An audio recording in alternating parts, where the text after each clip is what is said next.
하느님을 확실히 알자면, 예, 이 주제로 오늘 함께 같이 나눠보겠습니다.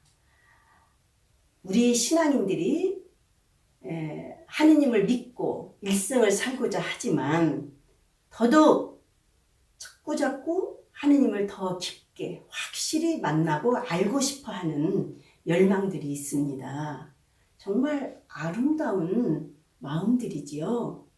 그래서 오늘 저도 마찬가지 심정으로 그러면 저는 이거를 어떻게 여러분들하고 나눌까? 이거는 말할 것도 없이 예수님을 통해서입니다.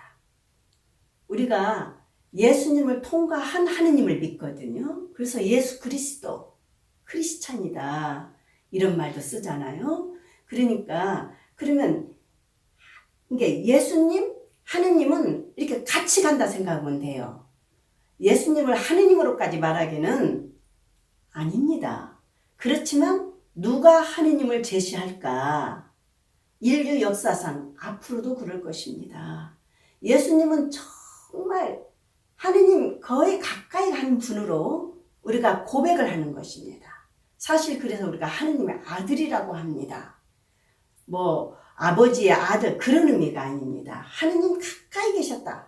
예수님한테서 하느님을 봐도 된다. 그게 하느님의 아들이거든요.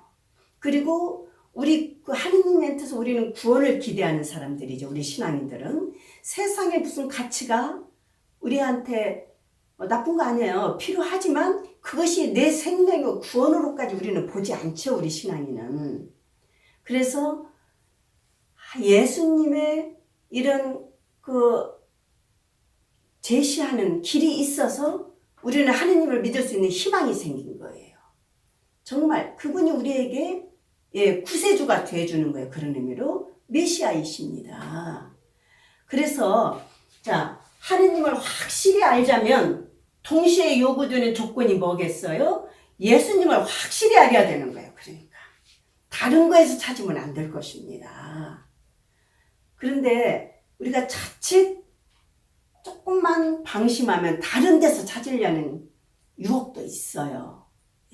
심지어 세상 가치가 아니라고 하면서 세상 가치를 또 하느님과 연결시키기도 하지요. 그러나 정말 그럴까? 이런 되묻는 스스로 자문해보고 확인하고 이런 과정은 너무 중요한 것 같습니다. 그래서 왜냐하면 확실히 알고 싶으니까.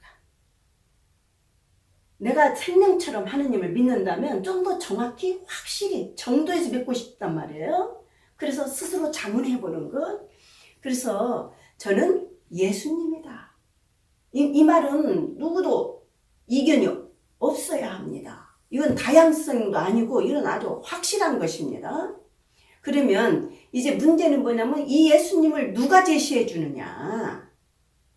자, 어떤 신분도 될 수가 없습니다.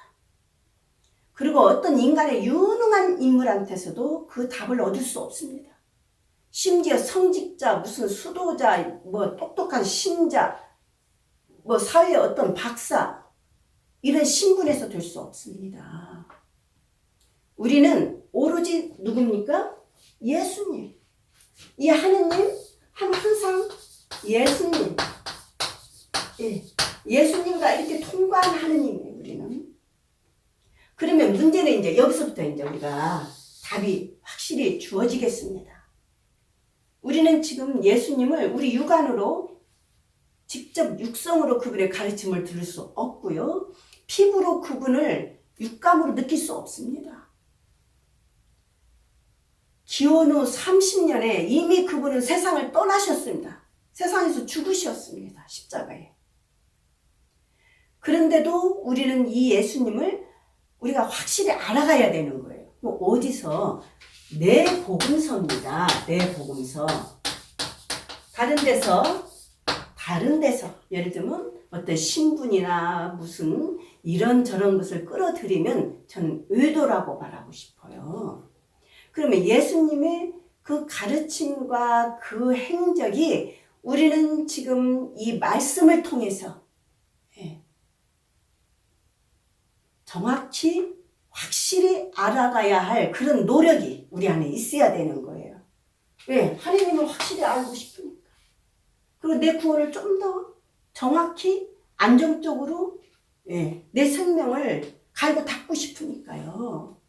그래서 저는 오늘 두 가지 말씀으로 네 복음서가 다 중요합니다. 마르코, 마테오, 누가, 요한 그 중에서 제가 한 두 가지 말씀으로 이 말씀 듣고 이 말씀을 통해서 예수님을 가르침을 통해서 예수님을 정확히 알고 하느님을 아는 것이니까 그래서 이미 우리 복음서를 보면 예수님의 가르침을 듣는 것이 얼마나 중요한지 예수님이 이미 이 성서가 쓰여질 때는 벌써 예수님은 떠나시고 안 계셨거든요. 그리고 예수님의 가르침과 그분의 삶을 이렇게 말씀에 담았던 거예요. 그래서 이 말씀이 이제 생명처럼 중요한 거예요. 하느님이 생명이라면 또 예수님이 잘 알아야 됩니다. 그래서 그 예로 두 개의 말씀을 드리고 싶은 거예요. 자, 마테오 복음의 산상설교 5장에서 7장을 산상설교라고 합니다. 근데 왜 산상설교라고 굳이 그렇게 산을 강조할까? 이게 지금 산이 참 우리가 성서에서 중요하거든요. 자, 야훼 하느님을 통해서 그 태어난 백성이 계약 백성이고 하느님 백성이 되죠. 자, 그분들은 시나이산에서 탈출기 24장입니다. 시나이산에서 하느님의 말씀 모세를 통해서 하느님 말씀을 듣고 계약 백성, 하느님 백성으로 아주 이제 뭐 얼마나 자긍심이 높습니까? 하느님 백성이 됐으니까요.